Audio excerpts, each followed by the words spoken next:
Hello guys. Ito na guys, may dumating na tayo na white na calb na color white. Ito yung nabanggit ko dun sa last video natin na calb na blue yung kinapacity test natin nakaraan. Actually mas nauna ko pa itong na-order. Parang May 30 ko pa yata na-order. Tapos ngayong July lang, ngayong nakarang araw lang ata nung dumating siya, mga mahigit 10 buwan din bago na-deliver yung isa. Meron pa akong ibang in-order nito, ilang piraso ata, pero isa pa lang yung dumadating so far. Medyo matagal na siya, 1 buwan na siya mahigit. Yung niya, yung appearance niya, medyo hindi lang maganda din yung packaging ng seller. Kasi nagkanda UP, nagkaroon ng sa dulo, pero hindi naman na damage na makaka-apekto sa performance. Kaya okay lang siguro. Kunin ko yung blue, ito yung blue. Yung blue natin, to comparison lang natin para makita nyo yung diferensya. Yan yung blue. Medyo mataas lang ng konti itong white. Tapos yung gilid, yung niya, yung lapad niya, parang hindi naman ganun kalayo. Itong mas malapad lang ng konti yung blue. Mataas ng konti yung white. Mas malapad ng konti yung blue. Pero parehas lang din to na rated na 200 AH. Yan, check natin yung internal. Check natin yung internal resistance niya.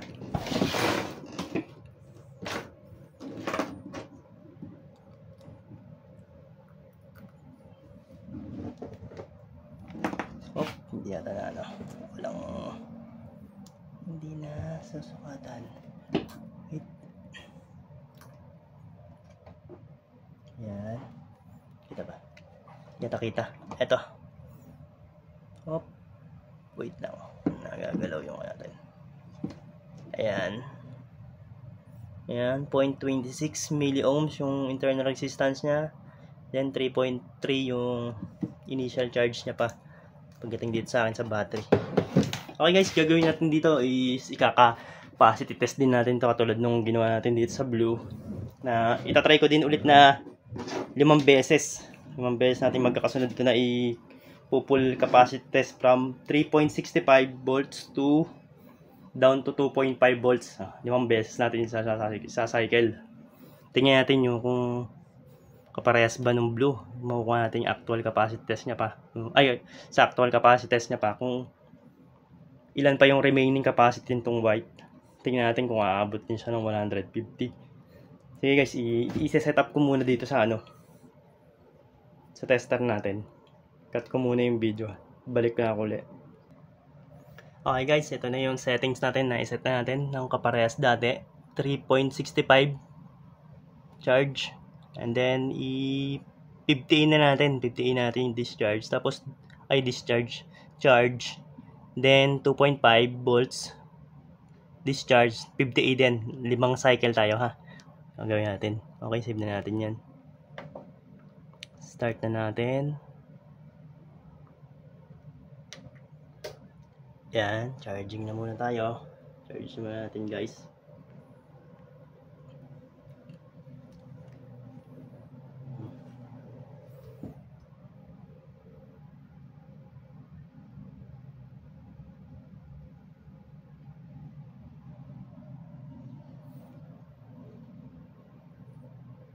Okay guys, medyo matagal to. Baka mahigit kulang 2 araw din siguro to. Balikan na lang natin ha. I-update ko na lang kayo ulit sa magiging result nung mga capacity test natin. Tingnan natin kung ilan pa yung remaining capacity niya. Sana mga 150 din para medyo okay pa. Para pantay lang ng blue. Pagka 150, titingnan ko kung itutuloy ko pa yung order kong 2 para makapagbuo tayo ng 12 volts. Okay guys, ayun na muna. Hintayin na natin ulit yung magiging result ng capacity test natin. Okay guys, natapos na natin yung capacity test nitong calb na white. Tingnan natin yung result. Tingnan natin yung result ngayon kung ano bang naging resulta. Wait, adjust natin yung screen para medyo makita. Ayan. Medyo kita na siya.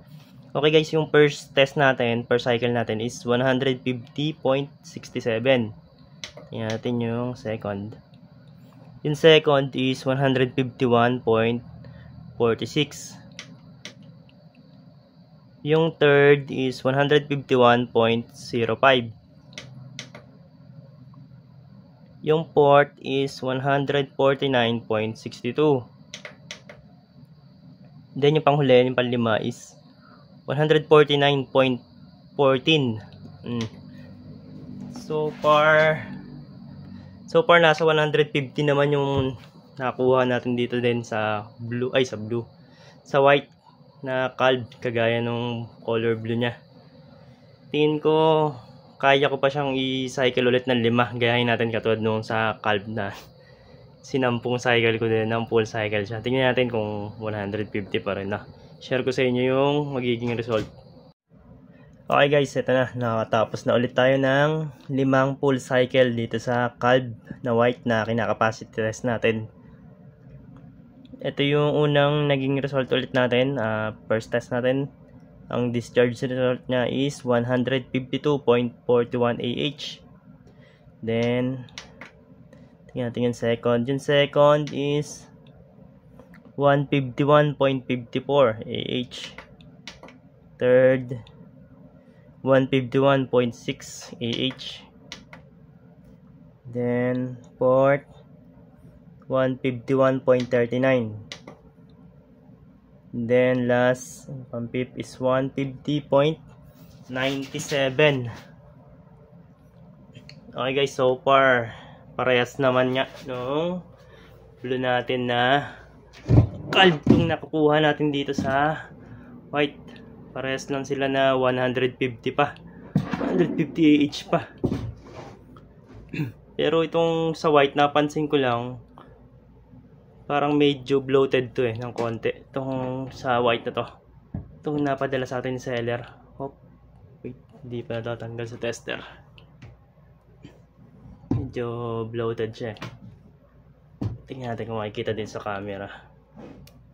Pero okay pa rin naman kahit bloated siya. Pero parang tingin ko mas okay itong build nitong blue. Parang yung dami nung, nakita nyo yung layer nya na yan sa blue dito sa white. Parang mas nakakatulong mas nakakatulong siya para ma-prevent yung pag-bloat nitong sa blue. Kaya itong sa blue medyo flat pa to itong ng blue. Kaya tingin ko parang mas okay itong blue. Yun lang guys, i-upload ko na lang ulit sa YouTube natin. Bye bye.